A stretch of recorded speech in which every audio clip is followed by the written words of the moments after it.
લઘુ ઉદ્યોગ ભારતી અંકલેશ્વર ટીમ દ્વારા આયોજિત વાર્ષિક સ્નેહ મિલન કાર્યક્રમનું આયોજન કરવામાં આવ્યું હતું।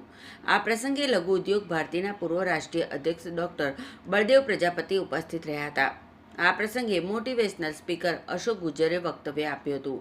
આ કાર્યક્રમમાં લઘુ ઉદ્યોગોના વિકાસ, નવી તકનીકોનો સ્વીકાર અને ઉદ્યોગકારોમાં સહકાર ભાવના વધારવાના મહત્વ પર ભાર મૂક્યો હતો। સદર કાર્યક્રમમાં લઘુ ઉદ્યોગ ભારતી ગુજરાતના પ્રમુખ ઈશ્વર પટેલ, ઉદ્યોગ મંડળના પ્રમુખ વિમલ જેઠવા, પાનોલી ઉદ્યોગ મંડળના પ્રમુખ BS પટેલ, લઘુ ઉદ્યોગ ભારતી અંકલેશ્વરના પ્રમુખ કિશોર કાછડિયા, મહામંત્રી પિયુષ બુદ્ધદેવ અને આગેવાનો ઉપસ્થિત રહ્યા હતા। કાર્યક્રમ દરમિયાન વિવિધ ઉદ્યોગકારો વચ્ચે પરસ્પર ઓળખાણ અને નેટવર્કિંગ માટે અનુકૂળ વાતાવરણ પૂરું પાડવામાં આવ્યું હતું। લઘુ ઉદ્યોગ ભારતી વર્ષમાં 6 કાર્યક્રમ કરતી હોય છે।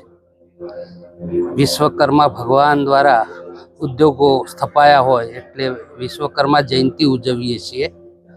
એ પછી આપણે જોઈએ છીએ કે આવી રીતે વાર્ષિક સ્નેહ મિલન હોય છે।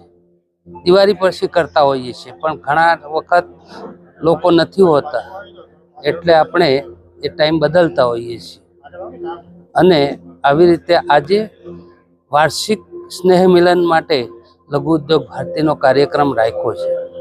મુખ્યત્વે ધ્યેય આપણા જેટલા પણ કાર્યકર્તા છે અથવા આપણા મેમ્બર છે એ બધાને જ વર્ષમાં 1-2 વાર કે 6 વાર મળીએ તો જ આગળ આપણા જે પ્રશ્નો છે એની વાચા આપવી, શું કરવું જોઈએ, આમ એ બધાના પ્રશ્નો લઈને પણ કેન્દ્ર સુધી પહોંચાડવા, જે પણ પ્રશ્નો હોય એની કઈ રીતે છણાવટ કરી અને કઈ રીતે ઉકેલ લાવવો, આ બધું જ કામ જ્યારે કરતી હોય ત્યારે આવા સ્નેહ મિલનો દ્વારા આપણા મેમ્બરોમાં, આપણા કાર્યકર્તાઓમાં એક ઉત્સાહ આવતો હોય છે। એના અનુસંધાને આજે આ સ્નેહ મિલન કાર્યક્રમ યોજાયો છે।